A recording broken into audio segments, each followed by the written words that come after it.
Hello, I'm Donna Lowry, host for Georgia Public Broadcasting Lawmakers. Welcome to the Atlanta Press Club Loudermilk Young debate series from the studios of Georgia Public Broadcasting. This is the general election debate among candidates for governor. Let's meet the candidates for this debate.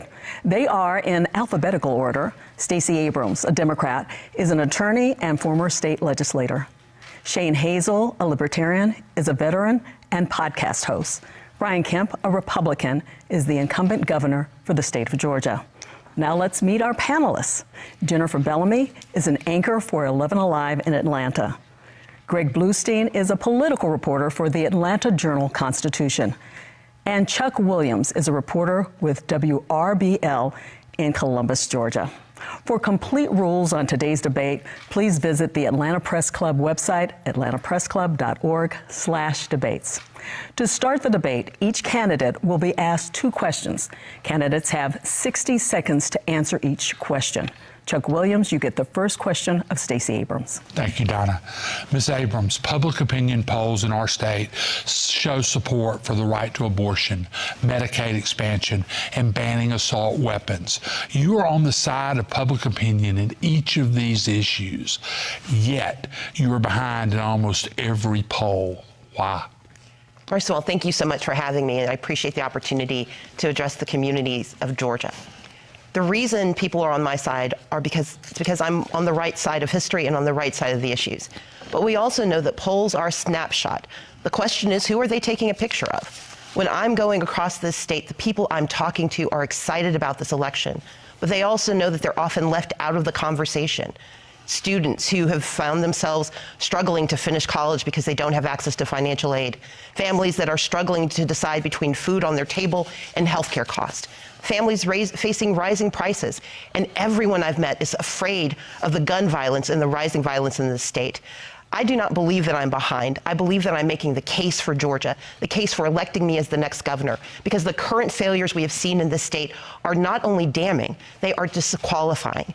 And over the next few years, we have an opportunity to change the trajectory of the state, and I look forward to leading our state forward. Thank you very much. Greg Bluestein, it's your turn to ask a question of Brian Kemp. Thank you, Donna. Governor, in recent weeks, 2 recordings have surfaced in which you left the door open, or you appeared to leave the door open, to questions about whether you'd push to ban emergency contraceptives and whether you'd back a statewide ban on the destruction of embryos. Can you tell us right now whether you'd push for these measures or any other additional restrictions on abortion now that the 2019 law is in effect?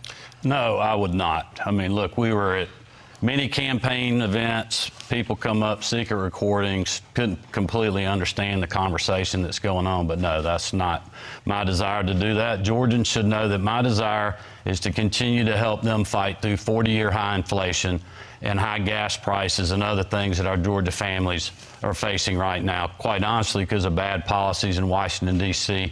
from President Biden and the Democrats that have complete control.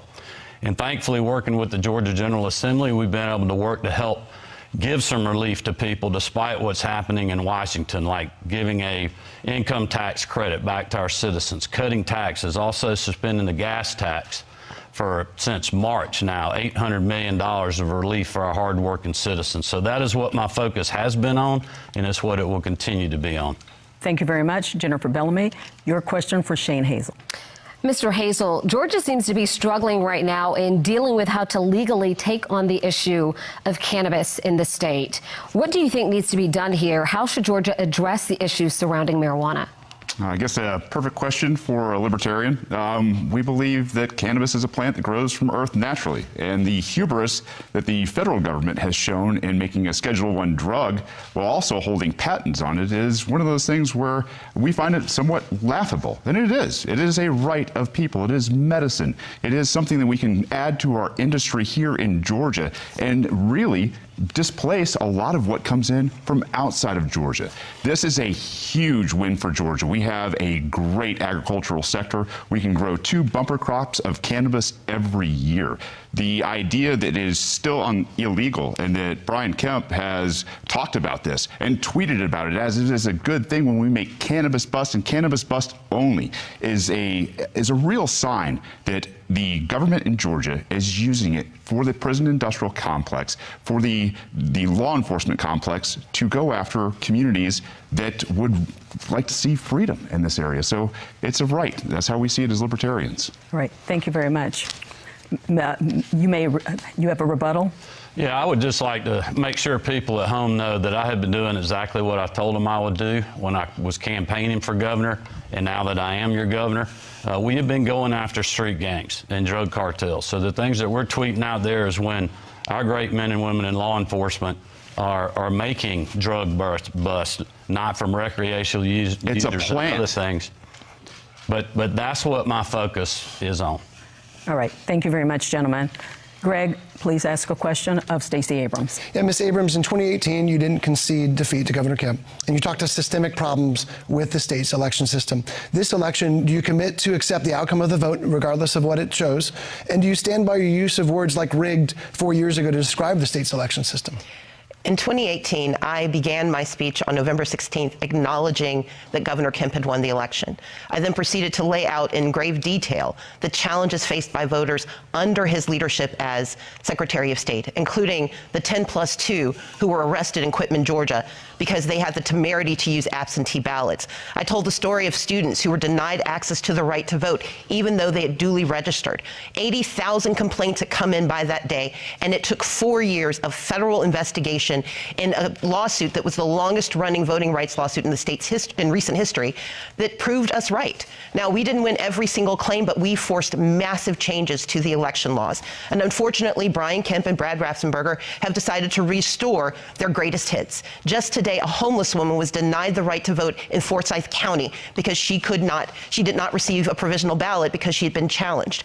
As governor, I intend to stand up for the right to vote. I will always acknowledge the outcome of elections, but I will never deny access to every voter, because that is the responsibility of every American to defend the right to vote. Thank you. Brian Kemp, rebuttal, 30 seconds. Well, I would just say that Ms. Abrams is going to do a lot of attacking of my record tonight because she doesn't want to talk about her own record. In 2018, in the governor's race, we had the largest African-American turnout in the country. She said that Senate Bill 202, our recent Elections Integrity Act, what we passed 2 years ago, would be suppressive in Jim Crow 2.0. Just this past May in our primaries, we again had record turnout in the Republican primary and the Democratic primary. In Georgia, it's easy to vote and hard to cheat.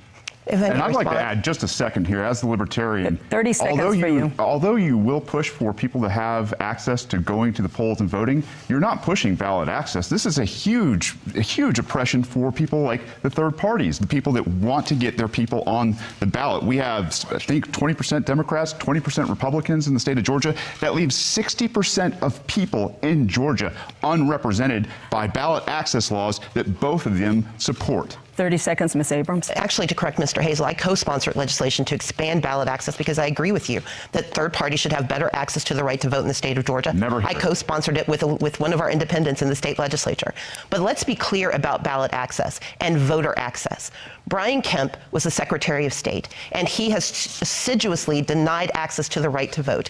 We know that the right to vote is the only way that we can make the changes we need in the state, the only way we can make the changes we need in this country, whether it's access to the right to an abortion, the ability to take care of our families. We need a governor who believes in access to the right to vote and not in voter suppression, which is the hallmark of Brian Kemp's leadership. Thank you very much. We're going to move on. With all due respect, I was called out. I would like to just the record reflect, as my time as Secretary of State, I'm the person that created the online voter registration system in this state, where any Georgian can vote, register to vote 24 hours a day, 7 days a week. So for someone to say that we have been suppressive in our state when we've seen turnout increase over the years, including with minorities like African Americans, Latinos, and others, is simply not true. And again, Ms. Abrams is going to lie about my record because she doesn't want to talk about her own. All right, we're going to move on here. And that's the case. We're going to move on here, Mr. Hazel. Jennifer, your question for Brian Kemp. Governor Kemp, several hospitals and medical centers across the state have announced or gone through with plans to close their doors, leaving a gap in care and a reduction in services at a time when our healthcare workers are already suffering from burnout, from increased demand and workloads. Many are now facing care that will be delayed or unavailable, while our state's capital will soon have only one level 1 trauma center. What will you do to ensure Georgians have access to critical healthcare services and hospitals? Well, I would just remind voters at home there's also hospitals being built across this state and new options for people for health care. Look, the AMC situation was something that was thrown on a lot of political leaders, including me. But instead of complaining about it and doing the blame game, I went and worked with Fulton County, with DeKalb County, with Democrats to come up with a solution that put state resources into Grady to help make sure people have the access and the care that they need in our state. And I'm committed to continuing to do that in the future. All right. Shane, I'm sorry. Chuck, you get the final question to Shane Hazel. Thank you. Mr. Hazel, you ran for Congress in 2018. That was just 4 years ago. You ran as a Republican. You got less than 30% of the vote in the Republican primary. What happened between then and now that made you a libertarian? Oh, I actually came back to my roots as a libertarian. We believe in freedom. We saw what the Republican Party was. We saw what the Democratic Party was. They are force and coercion. No matter what they talk about, it's force and coercion. Whether it's certificate of need for hospitals, whether it is taking guns away from law-abiding citizens, it is always force and coercion at the point of a gun from the Democrats and Republicans. To look at life through consent, the eyes that, hey, we can all have transactions. We do it every day in the private sector. 99.9% of us go throughout our day without raping people, without murdering people, without pointing guns at people to take their property. That is not what the government does under Republicans and Democrats, period. That's how I became a libertarian. This is why we're going to send this thing into a runoff. And if people were really looking for something to change, you'd vote libertarian. You'd send a message to both of these parties, because one of these people will most likely be the executive in a rigged system, that you want to be more free. Thank you. That concludes the first round of the debate. The candidates will now ask a question to each of their opponents. Candidates will have 30 seconds to ask the question, 60 seconds to respond, and the candidate who asks the questions will have 30 seconds for rebuttal. By random selection, Brian Kemp, you may ask the first question to Stacey Abrams. Well, thank you very much. As many people know, I have over 100 sheriffs endorsing my campaign, several of which are Democrats. And my question for Ms. Abrams tonight is how many sheriffs statewide have publicly endorsed your campaign? Mr. Kemp, what you are attempting to do is continue the lie that you've told so many times. I think you believe it's the truth.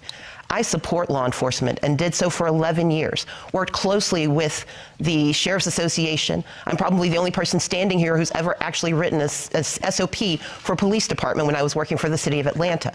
But I have two brothers, one who has committed crimes, and I want his victims to be able to call the police and get the help they need, and I've always supported that right.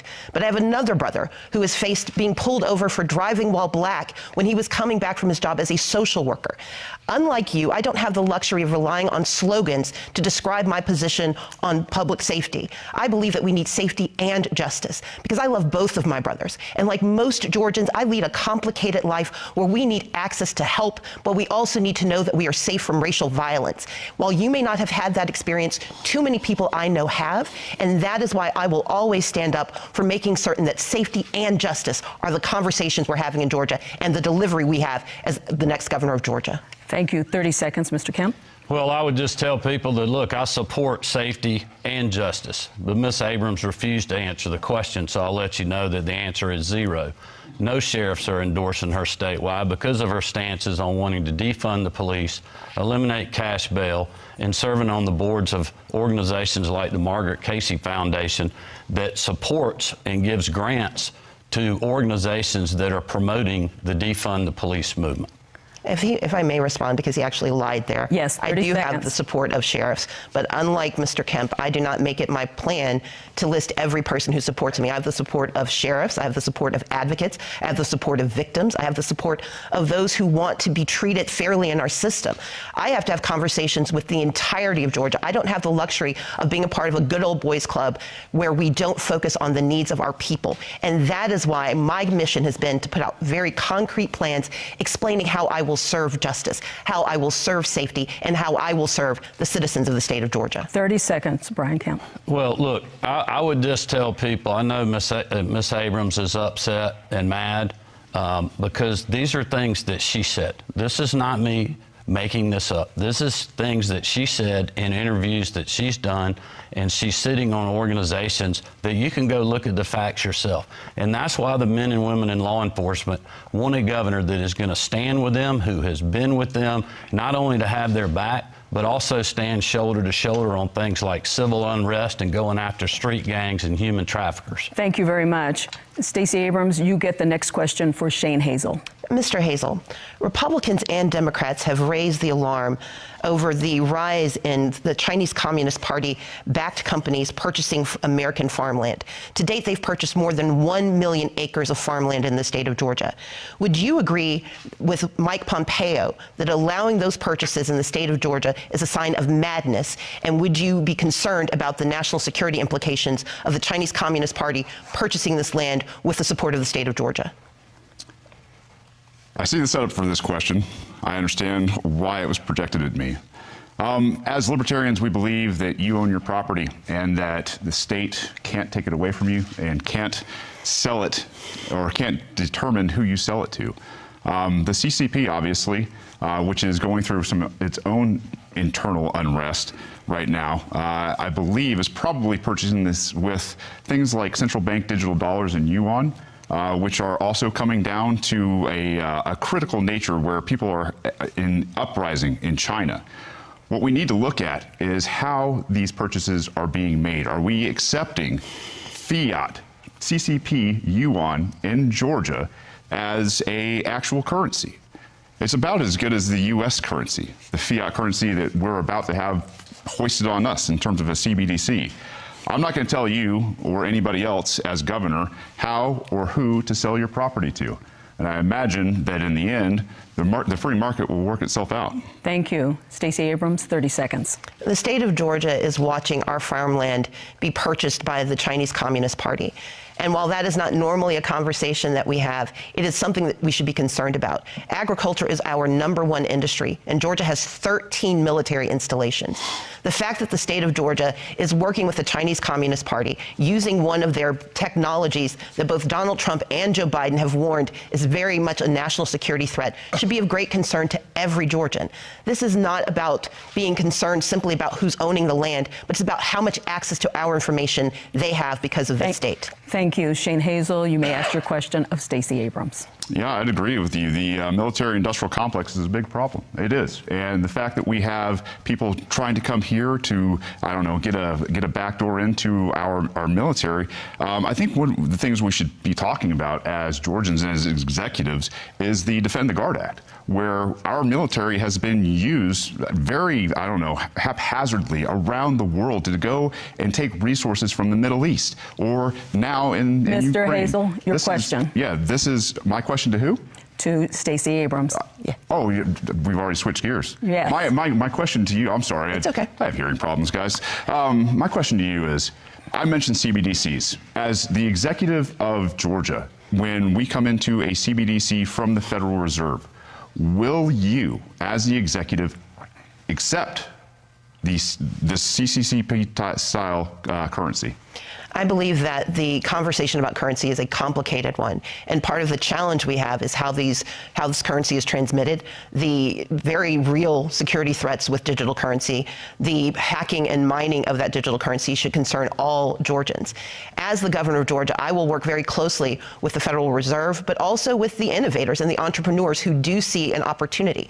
But before we take a step forward that could put us at risk, our responsibility is to understand the complexity of what is happening with these transactions. And as exciting as it is, we also know it's deeply problematic when we do not have the adequate safeguards in place. That's one of the reasons I've raised concerns about WeChat and about the purchase of farmland. But what we know overall is that we need a governor who's conversant in these issues, who understands that, for example, in the state of Georgia, we have access to $3.5 billion in American currency that could be delivered tomorrow to save our hospitals and to save our lives. But our current governor has refused to accept those dollars. My intention is to do what's best for the state of Georgia every single day. Thank you. Shane Hazel, you get a 30-second rebuttal. Yeah, working with the Federal Reserve, who's got us into the mess that we are in right now because of a centralized fiat currency, it will be absolutely worthless. They will be dangling carrots in front of the governor, in front of the executives, in front of the legislature to do exactly what their mandates are. If they are mandating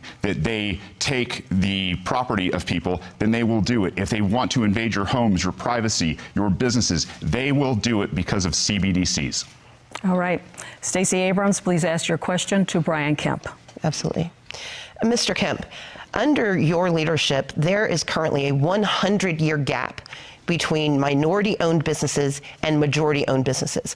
Although minorities comprise 48% of the population, they only generate 12.2% of the business revenue in the state. And under every analysis that we have seen, it will take 100 years to close that gap, given the current process that you have in place. You served 4 years in the Senate, 8 years as Secretary of State in charge of businesses. You served 4 years as governor. What are your concrete, specific, targeted plans to decrease and address the racial equity gap currently facing contracting and purchasing for minority-owned businesses? Governor Kemp? Well, I would remind Georgians that the first part of my plan was keeping our state open for business and allowing all business people and working Georgians to work when Stacey Abrams was criticizing me for doing that. Also pushing to get our kids back in the classroom when, again, Stacey Abrams was criticizing me for doing that. A lot of Georgians, including African Americans and other minorities, cannot go to work if their kids are not in the classroom. We have the lowest unemployment rate in the country for African Americans. We also were named we're in the top 10 of the states for black entrepreneurship in the state of Georgia. So our economy is incredible, and we will continue to work with all of those entrepreneurs in the days ahead and working class Georgians, because we are the ones that have been fighting for you when Miss Abrams was not. We were giving tax refunds. We were doing tax cuts. We were suspending the gas tax to help you deal with 40-year high inflation when she was criticizing us. Stacey Abrams, 30-second rebuttal. I would point out that Mr. Kemp did not address the needs of purchasing and contracts for black and brown-owned businesses, which is what he has refused to do for the last 16 years. We know that $10.9 billion has been delivered to the state of Georgia through 2 recent acts at the congressional level. And Brian Kemp does not have a plan for making certain that people of color have access to those contracts, access to purchasing. It was only in July of this year that he finally acknowledged that there might be a problem. He has said that we need to study it. I would tell him, just cheat off of my paper. I know the answer. We need a governor who actually believes in equity, racial equity, economic equity in the state of Georgia, and I will deliver. Thank you. Shane Hazel, please ask your question to Brian Kemp. Brian, in 2020, on April 2nd, you locked down Georgia, threatening peaceful people with force and coercion.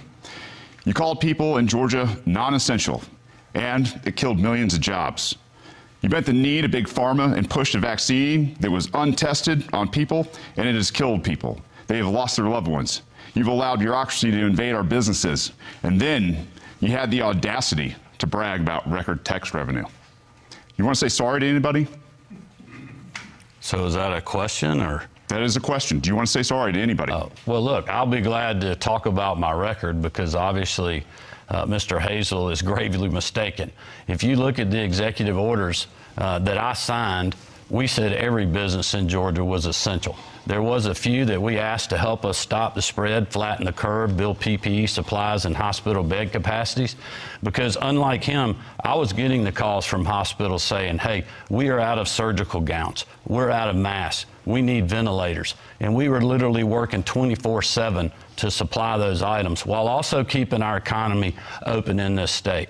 And as you know, I was the first state to open the small parts that we asked to close, and our recovery's been as good as any state in the country. We have had 2 record years of economic development because of our business environment, working with the General Assembly to make sure that we're putting Georgians first and Georgia businesses and Georgia workers first, and that's what I'm committed to continuing to do. 30 seconds, Mr. Hazel. You should have put Georgia freedom first, period. You didn't have the power to lock down businesses, and you signed the executive order on April 2nd. It was clear as day. I sat there and watched you do it, and I was like, there is no coming back from this. The idea,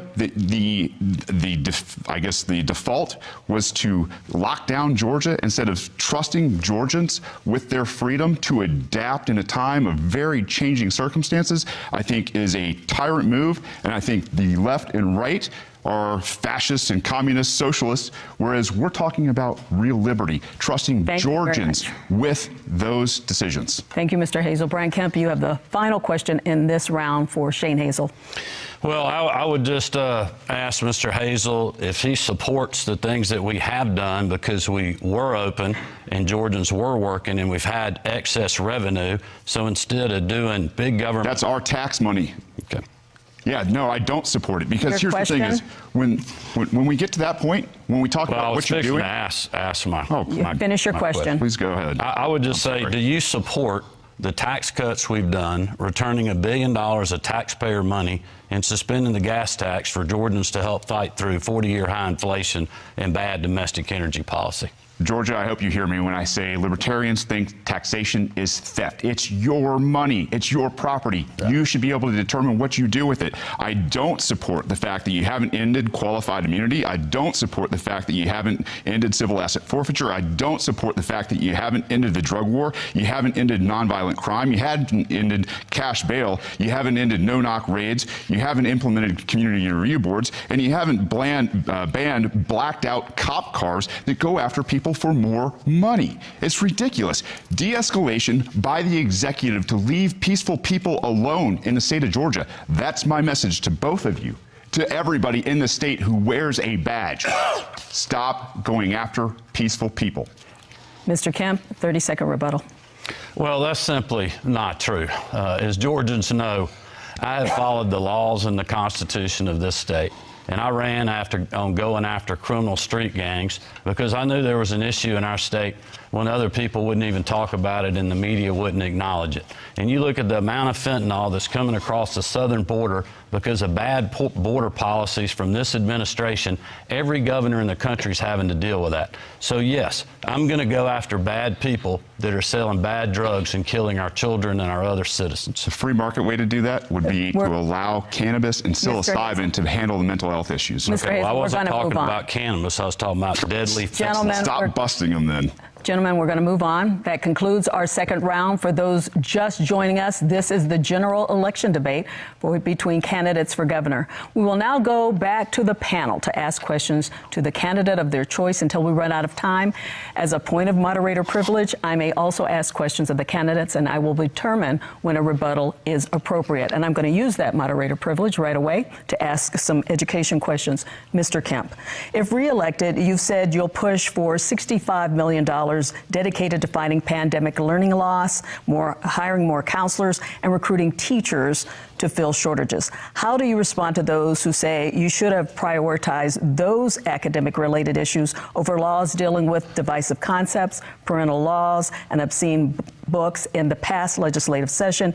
Even those who were pushing for those laws in the end say they don't have much teeth.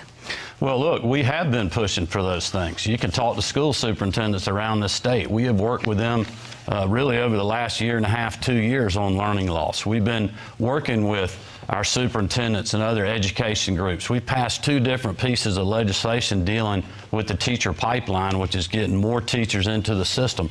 Our plan is working with higher education, including our HBCUs and others, to make sure we're getting more of the right people and more of them in the classroom to help mentor our children. This is really just the next step in the process.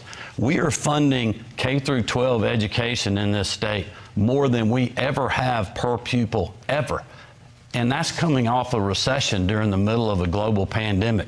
This includes my promised teacher pay raise of $5,000 that we completed in my first full term, despite having to deal with 2 years of a global pandemic and a recession. So I think it's incredible what we've been doing, but make no mistake, we have more work to do, and I'm committed to doing that. Thank you. Shane Hazel, would you tell us your education plan? Yeah, it's to put it in the hands of the private sector. The government and education system that came from Prussia in the 1700s has obviously failed Americans. We don't understand economics. We don't understand our civil culture. We don't understand a whole lot about what goes on behind the scenes in politics. The idea that we want to privatize everything as libertarians is good for education. Think about Walmart having a monopoly on force to teach your children. It's insane. The idea that we do this with a government has side effects. We see them on a daily basis. We need to get government out of education. We need to allow parents to seek out the best education for their kids. And we also believe that they have the responsibility to do so. So to help fix this nation, start here in Georgia, is get the government and the admin out of the classroom and get it out of our lives. Thank you. Ms. Abrams, in education, you propose a boost in teachers' pay, more state-paid preschool slots for lower-income children and their families, and more. If you win the governor's race, you'll likely have Republican majorities in both chambers. Given what we know about partisan divisions, how will you get your education proposals passed and funded? So let's begin with what my proposals are. Georgia is sitting on a $6.6 billion surplus. That's money that we have after we've paid every bill, after we've put 15% aside for, say, a rainy day fund. That is money that after we've accounted for increases in population. And I want to invest it in our children and in our families, beginning with making certain that we have pre-K slots. We have 4-year-olds on a waiting list. I've never met a 4-year-old who waits to turn 5. But we can solve that problem with the money we have right now. We can also give an $11,000 pay raise to our teachers instead of a $5,000 pay raise on layaway. We can make certain that we are increasing access to the pipeline because teachers aren't in the pipeline because they can't make enough money to take care of themselves and their families. And that is why under this governor, we have a 67% retention rate. Any other CEO who lost more than 30% of their workforce would be fired. And that is why my plan is to use the resources we have today to plan for today and tomorrow. We've got the money, and we have economists in Georgia and national economists who have looked at my plan, and they say it works. Check my plan out at StaceyAbrams.com. Check my math. It works. Thank you. 30 seconds. Yeah, I'd just like to let people know that, look, my plan is to use the revenue that we have because we've been open. If Stacey Abrams had been your governor over the last 4 years, you wouldn't have that excess revenue because she wanted the state to stay locked down and criticize me when I opened it back up. We have, in fact, been using this revenue, and will do so in the future, to do another income tax refund and put the money back in your pocket. We're also going to do a property tax relief grant one time that helps you with rising property values and rising property taxes that the counties are not rolling back. Thank you very much. If I may respond, because 30 seconds. This is going to go back and forth between the Democrats and the Republicans. If they keep attacking each other, I'm going to say we've got to move on. Ms. Abrams, 30 seconds. For Mr. Hazel, you've got to move on. We're not going to be excluded from this. I'm not excluding you, but he did refer to her, so we are going to have her speak first. You're going to take money and property from people that don't even attend your schools because they don't agree with them. We want to move on. Ms. Abrams? I want to point out 3 things that were inaccurate. One, I urged caution because any leader should privilege the lives of those they serve. 38,000 people died in Georgia. We have one county where 1 in every 100 Hancock County residents perished under this governor. And so, yes, I urged caution. But I also urged good math. We have the money in our accounts to do what is right. Money not delivered by Brian Kemp, money delivered by federal Democrats, and money that is delivered by hardworking Georgians who have generated the surplus, and they deserve investments in their lives. And the income taxes that we keep hearing about, 50,000 people are getting $500 million. The rest of us are going to see $193. Thank you. That is not a good return on investment. Shane Hazel, 30 seconds, please. It's and then stolen we have money. To move on. All of it's stolen money from people who have property. The fact that we have property tax in America has got to be one of the most un-American things I've ever heard of. There are a lot of us at homeschool because we don't believe in the government school system, and we are still fleeced every year to the tune of thousands and thousands of dollars to pay for a broken school system that we don't agree with. That's both of you guys. I'm sorry. With all due respect, Ms. Abrams called me out again. All right. About these 30 seconds, and then we really are going to move on. But the federal money that we're able to use right now and spend is because our state was open, and we didn't have to use this federal money to backfill state revenues, which has put us in an incredible position to move forward in our state. Mr. Kemp, we're one of several states that have had the same exact experience.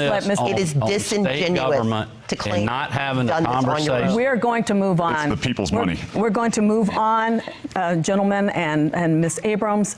Greg Bluestein, you have the next question. Ms. Abrams, I want to go back to one of Donna's underlying questions, which is the how issue. Absolutely. You've staked out dozens of policy proposals that would have to win approval from lawmakers, including Medicaid expansion, including several of the proposals you outlined here today. But it's highly likely the legislature will remain in Republican control. How are you going to win approval of these measures when in the face of staunch Republican opposition? Well, I don't actually believe there is staunch Republican opposition. I served in the legislature for 11 years, and every day during my tenure, I worked across the aisle to get good done. They put it in my title. I was minority leader, meaning I couldn't win unless I could work with others. That is why I'm the only person I know of who got an A rating from the Georgia Chamber of Commerce and the Friend of Labor Award for the same work in the same year. The work that I do is working with people to find out how we get solutions. Medicaid expansion is a perfect example. We have 19 hospitals at risk of closure, joining the 6 hospitals that have closed under this governor. We are sending a Brinks truck of $3.5 billion of our money to Kentucky, to Louisiana, to Ohio, because this governor will not accept the money. And the resources that we need in our state will come to our state when we have leaders willing to work across the aisle to bring our money home. But it's more important than that. It's about how do we take care of our families? How do we make certain that we're addressing high housing prices? How do we tackle the issue of gun violence? How do we support our freedoms and protect our people? And we need a governor who can do the math, but also do the morality of making sure we take care of every single Georgian. Thank you, Ms. Abrams. Governor Kemp, you have 30 seconds. Well, I would just say that one way we deal with gun violence is to take the bad people that are doing the shootings and lock them up and not in cash bail like Ms. Abrams wants to do. But listen, she's also said that the silver bullet on health care is Medicaid expansion, adding 650,000 people. Well, there's been 600,000 people added to the Medicaid rolls since I become governor. And the problem is it's a broken government program that she wants the government decide your health care that will also kick 200,000 private citizens off their private sector health care. Thank you. I may respond. 30-second rebuttal. Just talk about he this. called just her for a name. second. Ms. Abrams, you have a 30-second rebuttal. This is ridiculous. Number one, Medicaid expansion will allow 500,000 Georgians who are working people to get access to health care. That is a good thing in a state where we have people dying every day from cancer, from issues with health, issues with diabetes, issues with heart disease. But number two, the 600,000 people he references who are on Medicaid, they are put there because of the public health emergency. And when that ends, they will lose health care, which will add more people who are on the streets unable to get health care. Under this governor, we've lost 6 hospitals. We have ambulance wait times that are excessive, and our people need relief, and they need their money back. I would like to weigh in. We want to give our panelists a chance to ask more questions. So, Chuck Williams, it is your turn to ask a question, Mr. It's insane. Governor, the Democrats have controlled the U.S. Senate for 2 years because Georgia shifted from 2 Republicans to 2 Democrats in January of 2021.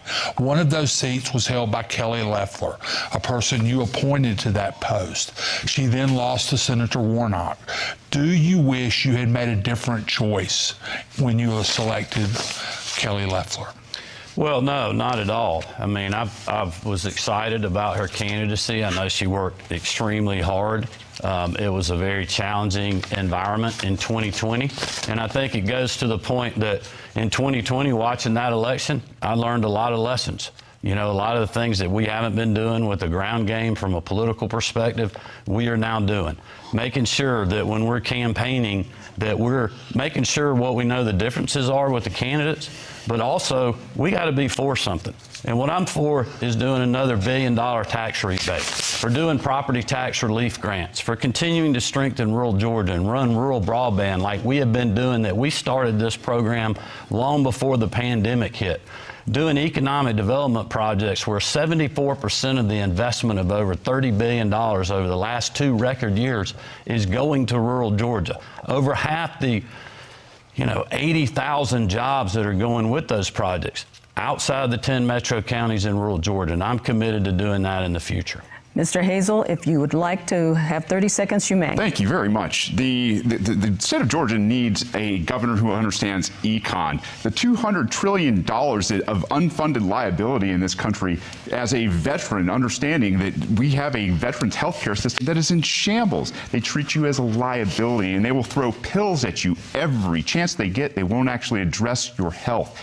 There is no way on earth we're going to expand that to the rest of the 99% of the country. It's a fairy tale, and it doesn't exist. That's why the economy is collapsing, because they continue to print trillions and trillions of dollars and hike interest rates at the same time. Thank you very Policies much. like that are going to do the same. Thank you. Jennifer Bellamy, it's your turn to ask a question. This question is for each of you. What do you see as the biggest challenge facing Georgia and Georgians, and how do you think it should be addressed? What will you do as governor to address that challenge? Let's start with you, Stacey Abrams. Gang crime is up. Gun violence is up. Housing prices have skyrocketed. Equity investors have purchased 30% of the homes in the state of Georgia. We have 1.4 million people without health insurance who cannot see a doctor when they need one. We live in a state of fear. And this is a governor who, for the last 4 years, has beat his chest but delivered very little for most Georgians. He has weakened gun laws and flooded our streets. He has weakened our privacy rights and women's rights. He has denied women the access to reproductive care. The most dangerous thing facing Georgia is 4 more years of Brian Kemp. We need a governor who actually understands the math and the morality. We need to understand that, yes, we have veterans, like Mr. Hazel pointed out, who can't get access to health care, in part because they're not fully covered by VA benefits and will only get health insurance if we expand Medicaid. We have seniors who are being forced out of their homes because this governor refuses to address the issue of housing crises. In fact, he told an audience that he didn't want to upset investors by giving local authorities control over housing prices, letting them address the issues. We need a governor who will do more for more Georgians. I want to give each one of them a chance to answer Jennifer's question. Shane Hazel. The biggest problem facing us is the economy, but to quote the great Rothbard, the man who puts all the guns and all of the decision-making power into the hands of a central government and then says, limit yourself, is he truly the impractical utopian? The idea that the economy isn't the biggest problem that we have in Georgia is because people don't understand economics. These guys don't understand economics, from Republicans or Democrats, or else we wouldn't be in the hole that we're in terms of trillions and trillions of dollars. What we need to do is get back to basics, Austrian economics, where we get rid of this cancer that has invaded every transaction that we have through a fiat currency system, creating freedom for everybody in Georgia is the default position. Not more government, not more programs, not more policies, not more point at the barrel of a gun, force and coercion. It is freedom. All right. Brian Kemp, your answer to the question. Well, I'll first, since I didn't get a rebuttal after being called out, would just let Georgians know again that my record's being attacked because Ms. Abrams doesn't want to talk about her own record. If you look at what the state of Georgia and our First Lady, Marty Kemp, has done to raise the awareness on ending human trafficking, going after the perpetrators and supporting the victim, as well as us working with the General Assembly to give Medicaid benefits to birthing mothers up to a year after having that child and other things, shows you our state that we value life and that we care. But in the future, my focus is going to be what it was when I opened the debate, and that is helping you fight through 40-year high inflation and disastrous policies in Washington, D.C. I would remind you that Stacey Abrams campaigned to be Joe Biden's running mate. She supports these policies that have raised taxes on hardworking Americans and Georgians when they promised they would not. We're working with the General Assembly to help you fight through that by suspending the gas tax and giving your money back in your pocket. Thank you very much. Greg, your next question. Governor, I want to stay with you and talk about something that just came up in the last exchange a little bit. Earlier today, you rolled out a new public safety plan that offers a crackdown, promotes a crackdown on criminal offenses. What it doesn't specifically address is gun violence. Your critics say that your permissive gun policies will only lead to more crime. What do you propose you will do in a second term if you're reelected to address gun-related crimes? Well, again, we're going after the people that are doing these gun-related crimes. I mean, and that's what we're doing, going after street gangs in this regard. You know, during the pandemic, when I was talking to people about how we were responding and what we were dealing with, I was hearing from educators and athletic directors and other people saying, Governor, we got to get our kids back in the classroom because we're losing them. We're going to lose them a decade of children because these kids that we're recruiting when they're 13, 14, 15 years old to be on the ball field or be in the band or be on the robotics team or what have you, extracurricular activity, they're being recruited by street gangs because they're not in the classroom. So those are the kind of things that we are focused on to make sure that these kids are under the right environment. And my new public safety plan is stiffening penalties for gang members that are recruiting our children. And I believe that most Georgians support that, and I'm committed to working with all law enforcement to make a dent there. Thank you. Chuck Williams. This is for Governor Kemp and Ms. Abrams. Columbus, Macon, Atlanta, and other communities have benefited from a Georgia State Patrol task force that has helped augment police coverage in those cities and some others over the last year. What can be done to make sure that local agencies that are short on officers can handle these policing duties without having to rely on the state? Ms. Abrams? Well, you actually asked Mr. Kemp. I said for both. Okay. Yeah, it's for both. Governor. Yeah, look, I'm glad to answer that question. The crime suppressing unit that I asked Colonel Wright to put together during civil unrest when I grew tired of local elected political leaders that wouldn't let their local law enforcement go after dangerous people during civil unrest, that had no chase policies, where street racers and street gangs are terrorizing our citizens. I told Colonel Wright I wanted a plan, I wanted to know how much it's going to cost, and I want to know who we're going to work with. And that's why the State Patrol, GBI, Department of Natural Resources, game wardens, working with the Fulton County Sheriff, who's helped us with jail facilities, the Atlanta Police Department, we went and put a plan together to start going after street racers and going after violent criminals and have more boots on the ground. We've done the same thing in Columbus, we've done it in Macon, we've done it in Savannah, and we'll do it wherever we're needed. This is not our job. We're using funds from the governor's emergency fund to help pay for these dollars, and thankfully the General Assembly supports that because we've been in the fight when others were not. Thank you. Ms. Abrams.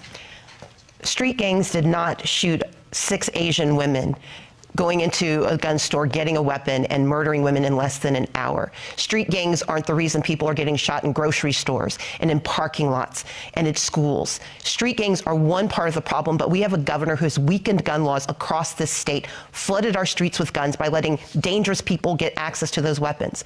Georgia does not have a waiting period. We do not have universal background checks. And one of the few permits that we had that was helping keep us safe stopped 5,000 people who should not have had weapons from getting them, got weakened by this governor with his criminal carry law. As the next governor, my intention would be to actually give the people who do 90% of law enforcement the support they need. We know that they have asked for at least $136 million so they can recruit and retain officers. I am the only candidate who's put in place a plan for at least $25 million in grants, not loans, to go to these local law enforcement officers so they can recruit and retain officers so that their officers aren't working 2 or 3 jobs simply to make ends meet. Thank you. Before your rebuttal, Governor Kemp, Shane Hazel, you may respond to this question. You keep going back to guns, Stacey, and I think it's going to be your undoing here in Georgia.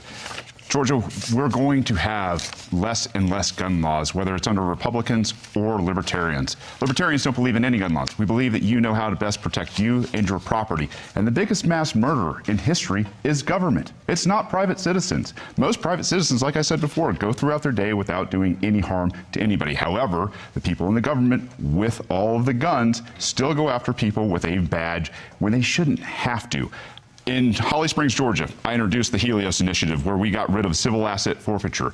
It was a one-page bill through decentralization, nullification, using the Constitution that made the officers in Holly Springs safer because they don't have to go out there and they don't have to harass people of color while driving while black. They don't have to go out there and look for drugs. They don't have to go out there and do any of these things because civil asset forfeiture is also the government stealing more than criminals, hardened criminals, from anybody and everybody in the state of Georgia. Thank you. Governor Kemp, 30 seconds. Well, thank you. I would just let people at home know the largest, fastest growing segment of the population that's buying handguns and firearms is African Americans and females. You know why? Because the criminals are the only ones that do have the guns. You have local governments that are holding up concealed weapon permits that are keeping law-abiding citizens from being able to simply use their Second Amendment right to protect themselves and their property and their families. I will certainly support that. Thank you. Mr. Hazel, may I respond? Yes, 30 seconds. Let's be clear. I believe that we can protect the Second Amendment and protect second graders at the exact same time. That means that, yes, more people are buying guns, but that's because they think that's the only way to protect themselves because guns have flooded our streets. These are communities that want to be safe. They don't want to have to carry weapons. I know how to shoot. My great-grandmother taught me. But I know that the person who is most responsible is the person who holds the weapon. And that is why I will quote Ronald Reagan, trust but verify. And because of the criminal carry law that Brian Kemp signed into law, there is no longer a background check for those who have concealed carry permits. That makes all of us less safe. How are you going to take the guns? Don, if I could respond. How is she going to take the guns? That's a great really question. want to move on. Well, there is a federal background check. There's a federal background check on every individual that buys a firearm in the United States of America. Which shouldn't exist either. That is not true. Well, the point, Mr. Kemp, that's not true. I understand the point you're making, but the point is, when you buy a firearm, you get a background check. Mr. And Kemp, none of the laws changed. Mr. Kemp, if you purchase a weapon in Georgia through a gun sale or a private sale, through a gun show or a private sale, you are not subject to that. We're going to have to move on. I interrupted you tonight. I apologize. Candidates, we have to move on. I'm going to allow Jennifer to ask what's going to be the final question in this round. A study recently showed frustration among our nation's teachers with political interference into education, with issues like COVID-19 and critical race theory presenting additional challenges to a profession that's already dealing with low pay, falling interest, and people leaving. What would you do specifically as governor to recruit, retain, and empower educators for schools across the state of Georgia for each of you? Shall I? All right, we'll start with you, Ms. Abrams. And let me again apologize to Mr. Kemp for interrupting. This is a very important topic to me, and I apologize for my outburst. I will say that when it comes to education, we know teachers are leaving the workforce. We have a 67% retention rate, but 70% of our teachers have said they would not recommend teaching to their colleagues. That is because of low pay, because of overregulation, because of high stress, and because they believe that they are being told to teach to a curriculum that does not reflect the values and needs of our students. When a teacher is told that you have to lie to a child, which is what happened with the divisive language, the divisive concepts legislation, teachers are not being able to teach the whole history of our students. They're not able to tell their children what they need to know. As the next governor of Georgia, I will repeal those laws, I will increase pay, and I will make certain that all of our teachers can start and continue through their time well paid and well protected and well supported by the government. Unfortunately, we're running out of time, so only 45 seconds. So, Brian Kemp? Well, I would just say this is exactly why I did the $5,000 teacher pay raise that I ran on in 2018. We've also done a Parents' Bill of Rights to have parents fully engaged with their schools to make sure that they know what's happening to their kids. Quite honestly, people are tired of their kids being indoctrinated in the classroom. But we've also worked with our educators on these pieces of legislation to make sure that they make good common sense. But I would also tell you that people are tired of these issues like not having fairness in girls' sports and other things. And quite honestly, it's woken a lot of people up. So we got to continue to have good conversations like we've done with our teacher pipeline legislation, like we're doing with helping 9,000 parapros get fully certified to be in the classroom. Thank you very much. Shane Hazel, you get 45 seconds. Your question raises a lot of interesting points. A lot of these teachers, like my own wife, has left the profession of teaching to homeschool, to go to private school, to do something outside of this narrative where admin from the federal government and the state government is forcing them to teach things they don't want to teach to test. They can't stand the administration who makes six figures. It is bloated. It has absolutely gotten out of control.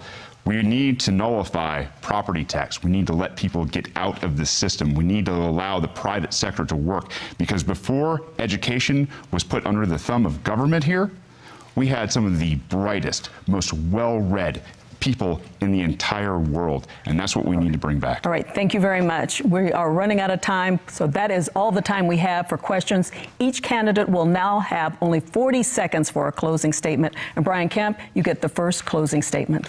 Well, first of all, let me thank the Atlanta Press Club for having us. When I ran for governor in 2018, I promised to put hard-working Georgians first ahead of the status quo and the politically correct. I said shortly after being sworn in, I would work hard as your governor every single day for all Georgians, whether you voted for me or not. I'm so optimistic about the future of our state. The lowest unemployment rate in the history of the state, the most people working, and economic opportunity in all parts of our state, no matter your zip code or neighborhood. Stacey Abrams said Georgia's the worst state in the country to live. Well, Marty, the girls, and I disagree. We think Georgia's the greatest state in the country to live, work, and raise our children, and that's why I'm asking for your vote and support to keep it that way. Thank you, and God bless. Thank you. Stacey Abrams, 40 seconds. I, too, want to thank everyone tonight for your support. And I want to point out that Brian Kemp did make promises. He promised to keep us safe, but crime has gone up. He promised to protect us, and yet he's attacked our freedoms. He has promised to take care of our families, and yet the rising prices in Georgia are rising because he refuses to expand Medicaid, because he refuses to tackle the affordable housing crisis that we have, and he's sitting on $400 million of our money that he will not spend to keep us under roofs and in our homes. As the next governor, I want us to have more money in our pockets, more protections in our lives, more freedoms in our days, and more opportunity in our communities. I see all of Georgia, and as the next governor, it would be my intention to serve all of Georgia. I encourage you to go to my website, StaceyAbrams.com, and please make a plan to vote, and know that I'm asking you for your vote tonight. Thank you. Shane Hazel, you get the final 40-second closing statement. Georgia, you are essential. We are in changing times. Technology, money, politics are all changing incredibly fast. As humans, our superpower is our ability to adapt to a changing world. This power to adapt, our passion and genius is unleashed when it is free. Free from tax, free from government and their lockdowns, free from government mandates, and free from force and coercion. You know best how to adapt and run your life, and that is your right to do so. It is time peaceful people were free to take on the challenges we face. Our message to the government is simple. It's time to leave peaceful people alone. If you believe the government is so damn essential, we have to go. I'm sorry. Stop robbing us at the point of a gun and compete with us. That concludes our debate. We'd like to remind voters that Election Day is Tuesday, November 8th, and early voting has already begun. Our thanks to the candidates and to our panel of journalists. We'd also like to thank the Atlanta Press Club for arranging today's debate. For more information about the debates they will host this election season, visit atlantapressclub.org/debates. I'm Donna Lowry. Thanks for joining us for the Atlanta Press Club debates.